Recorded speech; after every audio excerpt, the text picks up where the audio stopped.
Hi everyone, welcome back to my channel. ತುಂಬ ದಿನ ಆದಮೇಲೆ ಮತ್ತೆ ಮೀಟ್ ಆಗ್ತಾ ಇದ್ದೀವಿ. ಐ ನೋ ತುಂಬ ರೆಗ್ಯುಲರಾಗಿ ವೀಡಿಯೋಸ್ ಬರ್ತಾ ಇಲ್ಲ, but I try to next ವೀಕೆಲ್ಲ ಕಂಟಿನ್ಯೂಸ್ ಆಗಿ ಹಾಕಲಿಕ್ಕೆ ನಾನು ಟ್ರೈ ಮಾಡ್ತೀನಿ. ಇದೇನಪ್ಪ ಮತ್ತೆ ಎಲ್ಲೋ ಹೊರಟರು ಇವರು ಅಂತ ಅಂದ್ಕೊಂಡ್ರ. ನಾವು ಈ ಸಲ ಸಿರ್ಸಿ ಜಾತ್ರೆ, ಮಾರಿಕಾಂಬೆ ಜಾತ್ರೆಗೆ ಹೊರಟಿದ್ದೀವಿ. ಸೊ ಶಿವಮೊಗ್ಗ ರೂಟಲ್ಲಿ ಹೋಗ್ತಾ ಇರೋದ್ರಿಂದ ನಿಮಗೆ ತುಂಬ ಒಳ್ಳೊಳ್ಳೆ ತೋಟಗಳು ಸಿಗ್ತವೆ. ಸೊ ಅದನ್ನೆಲ್ಲ ನೋಡಿಕೊಂಡು ಮುಂದೆ ಹೋಗೋಣ.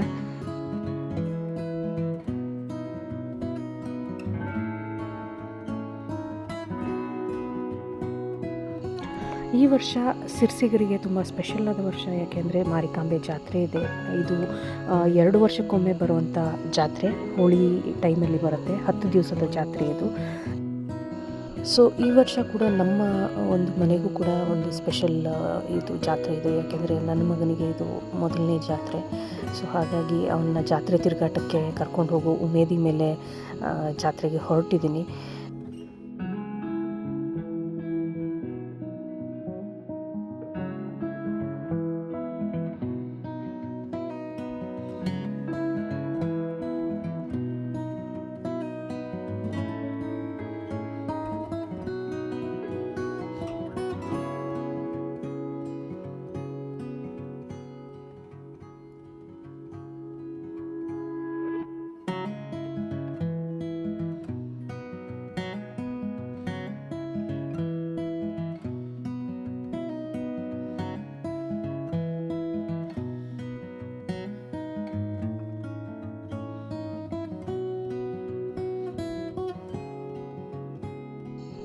ಸೊ ಮದುವೆಯಾಗಿ 6 ವರ್ಷ ಆಗಿದೆ.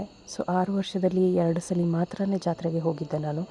ಮತ್ತೊಂದು ವರ್ಷ ಪ್ರೆಗ್ನೆಂಟ್ ಆಗಿದ್ದರಿಂದ ಹೋಗಿರ್ಲಿಕ್ಕಾಗಿರಲಿಲ್ಲ. ಬಟ್ ಈ ವರ್ಷ ಮಿಸ್ ಮಾಡದೆ ಹೋಗಲೇಬೇಕು ಹೇಳಿ ಹಠ ಮಾಡಿ ಹಸ್ಬೆಂಡ್ ಜೊತೆ ಬಂದೆ ನಾನು. ಇಲ್ಲಿನ ಒಂದು ಜಾತ್ರೆ ಸ್ಪೆಷಲ್ ಏನಂದರೆ, ನಿಮಗೆ ಜಾತ್ರೆ ಅಂತ ಅನಿಸೋದು ಸಂಜೆ ಮೇಲೇ. 6 ಗಂಟೆ ಮೇಲೆ ನೀವು ಜನಜಂಗುಳಿಯನ್ನು ನೋಡಲಿಕ್ಕೆ ಆಗೋದಿಲ್ಲ. ಎಷ್ಟೊಂದು ಜನ ಬೆಂಗಳೂರಿಗೆ ಇಲ್ಲಿಂದ ಹೋಗಿರುವಂಥ ಮಕ್ಕಳು, ಸಿರ್ಸಿಯ ಮಕ್ಕಳೆಲ್ಲರೂ ಮತ್ತೆ ವಾಪಸ್ ಬರುವಂಥ ಒಂದು ಜಾತ್ರೆ. ಅಮ್ಮನನ್ನು ನೋಡುವಂಥ ಖುಷಿಲಿ ರಜೆ ಹಾಕಿ ಕೂಡ ಬಂದು ನೋಡ್ಕೊಂಡು ಹೋಗ್ತಾರೆ. ಎಲ್ಲೆಲ್ಲಿಂದನೂ ಬರ್ತಾರೆ ನೋಡಲಿಕ್ಕೆ. ಇಲ್ಲಿ ಬರೀ ತಾಯಿ ನೋಡ್ಲಿಕ್ಕೆ ಅಷ್ಟೇ ಬರೋದಿಲ್ಲ, ಮತ್ತು ಇದು ಒಂಥರ ನಮಗೆ ಬ್ಯಾಂಗ್ಳೂರಲ್ಲಿ ನಾವೇನು ಫನ್ ವರ್ಲ್ಡ್ ಅಂತೆಲ್ಲ ನೋಡ್ತೀವಿ, ಅದು ಇಲ್ಲಿ 2 ವರ್ಷಕ್ಕೊಮ್ಮೆ ನಾವು ಸಿರ್ಸಿಲಿ ನಾವು ನೋಡ್ತೀವಿ. ಜಾತ್ರೆ ಸಮಯದಲ್ಲಿ ಸಿರ್ಸಿಯ ಬೀದಿ ಕಂಪ್ಲೀಟಾಗಿ ಮಾರ್ಪಾಡಾಗುತ್ತೆ. ನಾವು ರೆಗ್ಯುಲರಾಗಿ ನೋಡೋ ಸಿರ್ಸಿಗೂ ಜಾತ್ರೆಯ ಟೈಮಲ್ಲಿ ನೋಡೋ ಸಿರ್ಸಿಗೂ ನಮಗೆ ಕನ್ಫ್ಯೂಸ್ ಆಗುತ್ತೆ. ಅಂದರೆ ಪ್ರತಿಯೊಂದು ಬೀದಿನೂ ಕೂಡ ಡಿಫ್ರೆಂಟಾಗಿ ಕಾಣುತ್ತೆ. ಸೊ ಇಲ್ಲಿ ಒಂದು 4 ಬೀದಿಗಳು ತುಂಬ ಇಂಪಾರ್ಟೆಂಟ್ ಆಗಿರುವಂಥ ಬೀದಿಗಳು, ಎಲ್ಲಿ ಜಾತ್ರೆ ತುಂಬ ನಡೆಯುತ್ತೆ ಅಂತ ಅಂದರೆ, ಒಂದು ನಟರಾಜ್ ರೋಡ್, ಒಂದೊಂದು ದೇವಿಕೆರೆ, ಮತ್ತು ಕೋಟೆಕೆರೆ ಅಂತ ಹೇಳಿಬಿಟ್ಟು, ಮತ್ತು ಸಿರ್ಸಿ ಶಿವಾಜಿ ಚೌಕ್ ಏನಿದೆ ಅದು. ಆ ಶಿರ್ಸಿ ಶಿವಾಜಿ ಚೌಕಲ್ಲಿ ಮೇಯ್ನ್ ಇದರಲ್ಲಿ ತಾಯಿ ಗದ್ದುಗೆ ಇರ್ತಾಳೆ. ಅಲ್ಲಿ 10 ದಿನಗಳ ಕಾಲ ವಿರಾಜಮಾನಿಸಿ ಆಮೇಲೆ ತನ್ನ ಗುಡಿಗೆ ತಾನು ತಲುಪ್ತಾಳೆ. ಸೊ ಇದನ್ನು ಇನ್ ಡೀಟೇಲಾಗಿ ಎಕ್ಸ್ಪ್ಲೇನ್ ಮಾಡೋದಕ್ಕೆ ತುಂಬಾ ವೀಡಿಯೋಸ್ ಇದ್ದಾವೆ. ಸಿರ್ಸಿಗರೆ ಸ್ವಂತವಾಗಿ ಮಾಡಿರೋಂಥ ವೀಡಿಯೋಸ್ಗಳಿದ್ದಾವೆ. ಸೊ ನಾನು ಜಸ್ಟ್ ಬಂದಿರೋದ್ರಿಂದ ನಾನು ಅದ್ರ ಬಗ್ಗೆ ನಾನು ಮಾತಾಡ್ಲಿಕ್ಕೆ ಹೋಗೋದಿಲ್ಲ. ನಾನು ಇಲ್ಲಿ ಒಬ್ಬ ಟೂರಿಸ್ಟಾಗಿಯೇ ನಾನು ಮಾತಾಡ್ತೀನಿ. ಸೊ ಟೂರಿಸ್ಟಾಗಿ ನೀವು ಹೋದರೆ ಅಲ್ಲಿ ಈ ಟೈಮಲ್ಲಿ ತುಂಬಾ ಎಂಜಾಯ್ ಮಾಡ್ತೀರಾ. ಇದು 2 ವರ್ಷಕ್ಕೊಮ್ಮೆ ಬರೋದು ಹೌದು, ಮತ್ತು ಮಧ್ಯದಲ್ಲಿ ಆ ಒಂದು ವರ್ಷ ಜಾತ್ರೆ ಇಲ್ಲದೆ ಇರೋ ವರ್ಷ ಬೇಡರ ವೇಷ ನಡೆಯುತ್ತೆ. So both the times, Holi ಟೈಮಲ್ಲಿ ನೀವು ಹೋದರೆ ಸಿರ್ಸಿಯ ಒಂದು ಡಿಫ್ರೆಂಟ್ ಮುಖಾನೇ ನೋಡ್ಬೋದು ನೀವು. ಅಲ್ಲಿನ ಜನ, ಅಲ್ಲಿನ ಕಲ್ಚರ್ ಈ ಒಂದು ಟೈಮಲ್ಲಿ ತುಂಬ ಅಂದರೆ ತುಂಬ ಎದ್ದು ಕಾಣಿಸುತ್ತೆ ನಿಮಗೆ. ಸೊ ನೀವು ಎಂಜಾಯ್ ಮಾಡ್ತೀರಾ, ಮತ್ತು ಆ ವೈಬೇ ಬೇರೆ. ಬೇರೆ ಜಾತ್ರೆಗಳನ್ನ ನೀವು ಹೋಗಿರ್ಬೋದು, ಬಟ್ ಸಿರ್ಸಿ ಜಾತ್ರೆಯ ವೈಬೇ ಬೇರೆ. ಜನಗಳ ಖುಷಿ, ಜನಗಳ ಆಟ ಓಟ, ಮತ್ತು ಅವ್ರದ್ದೇ ಆದ ಹರಕೆಗಳು ಎಲ್ಲನೂ ಇರುತ್ತೆ. ಮತ್ತು ಆ ತಾಯಿ ಅದನ್ನೆಲ್ಲ ಗದ್ದುಗೆ ಮೇಲೆ ಕೂತು ನೋಡ್ತಾ ಇದ್ದರೆ ಒಂಥರ ತನ್ನ ಮಕ್ಕಳು ತನ್ನ ಮನೆಗೆ ಬಂದು ಆಡ್ತಾ ಇದ್ದಾರೆ ಅನ್ನೋ ಒಂದು ಫೀಲಿಂಗ್ ಕೊಡುತ್ತೆ. ಸೊ ಅಷ್ಟು ಚಂದವಾದ ಒಂದು ಜಾತ್ರೆ ಇದು. ಯಾರಾದರೂ ಹೋಗಲೇಬೇಕು ಅಂತಂದರೆ ದಯವಿಟ್ಟು ಸಿರ್ಸಿ ವಿಸಿಟ್ ಮಾಡೋದಾದರೆ ದಯವಿಟ್ಟು ಗೋ ಇನ್ ಹೋಲಿ ಟೈಮ್. ಸೊ ನೀವು ಜಾತ್ರೆ ಅಥವಾ ಬೇಡರ ವೇಷ ಎರಡೂ ನಿಮಗೆ ರಾತ್ರಿ ಹೊತ್ತು 9 ಗಂಟೆ ಮೇಲೇ ನಡೆಯೋದು. ಆ್ಯಂಡ್ 3 ಗಂಟೆವರೆಗೂ ನಡೀತದೆ. ಬೆಳಗಿನ ಜಾವ 3 ಗಂಟೆವರೆಗೂ ಜಾತ್ರೆ ಇರ್ತದೆ ಅಥವಾ ಬೇಡರ ವೇಷ ಇರುತ್ತೆ. ಮತ್ತು ಈ ಒಂದು ಟೈಮಲ್ಲಿ ನಿಮಗೆ ಸಿರ್ಸಿಯಲ್ಲಿ ತುಂಬ ವಸ್ತುಗಳು ತುಂಬ ಚೀಪಾಗಿ ಸಿಕ್ಕತ್ತೆ. ಆಟಿಕೆಗಳು ಯೂಶ್ವಲಿ ಜಾಸ್ತಿ, ಮಕ್ಕಳ ಆಟಿಕೆಗಳು ಜಾಸ್ತಿ ಸಿಕ್ಕತ್ತೆ.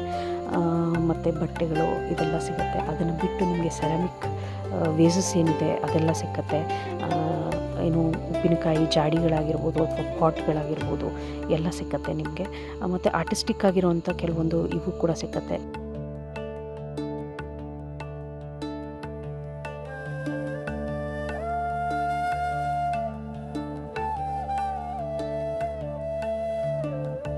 ಜಾತ್ರೆಯ ಕೊನೆಯ ದಿವಸ ತಾಯಿಯ ದರ್ಶನ ಮಾಡಿದ್ವು. ತುಂಬ ಹತ್ತಿರದಿಂದ ಆಯಿತು, ಅದೊಂದು ಸಮಾಧಾನ. ಮತ್ತು ಇಲ್ಲಿ ನೀವು ನೋಡ್ತಾ ಇದ್ದೀರಾ, ಯಾರೋ ಹರಕೆ ತೀರಿಸ್ತಾ ಇದ್ದಾರೆ. It is a very brutal kind of a ಹರಕೆ ಅಂತ ಅನ್ನಿಸ್ತು. But I think to each his own ಅಂತ ಏನು ಹೇಳ್ತೀವಿ ಆ ಥರ ಆಗುತ್ತೆ. ಜಾತ್ರೆ ಸ್ಟಾರ್ಟಾಗಿ 3-4 ದಿವಸಕ್ಕೆ ಹೋದವರು ನಾವು. ಆವತ್ತಿನಿಂದ ಜಾತ್ರೆಯ ಕೊನೆಯವರೆಗೂ ಪ್ರತಿ ರಾತ್ರಿ ಮಗನನ್ನು ಕರ್ಕೊಂಡು 2 ಗಂಟೆವರೆಗೂ ಜಾತ್ರೆ ಸುತ್ತಿದ್ದೀನಿ. ನನಗೆ ಇದು ಒಳ್ಳೆಯ ಒಂದು ಪರ್ಸ್ನಲ್ ಮೆಮೊರಿ ಕೂಡ ಹೌದು. ನನ್ನ ಮಗ ಆ ಪ್ರಾಣಿ ಪಕ್ಷಿಗಳನ್ನ, ಆ ಬೆಳಕನ್ನು ನೋಡಿ ಖುಷಿಪಟ್ಟಿದ್ದು ನನಗೆ ಇನ್ನೂ ಹೆಚ್ಚಿನ ಸಂತಸ ಕೊಟ್ಟಿದೆ. ಅಜ್ಜನ ಜೊತೆ ಜಾತ್ರೆ ಹೆಗಲ ಮೇಲೆ ಹತ್ತಿ ನೋಡೋದೇ ಒಂದು ಸಂಭ್ರಮ. ಆ ಒಂದು ಖುಷಿನ ನನ್ನ ಮಗ ಅನುಭವಿಸ್ತಾ ಈ ಸಲ. ಸೊ ಅದೊಂದು ಸ್ಯಾಟಿಸ್ಫ್ಯಾಕ್ಷನ್ ಇದೆ ನನಗೆ.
ಸೊ ಈಗ ನೀವೇನು ನೋಡ್ತಾ ಇದ್ದೀರಾ, 3 ಗಂಟೆ ಟೈಮಲ್ಲಿ ತೆಗೆದಿರುವಂಥ ವಿಡಿಯೋ ಇದು.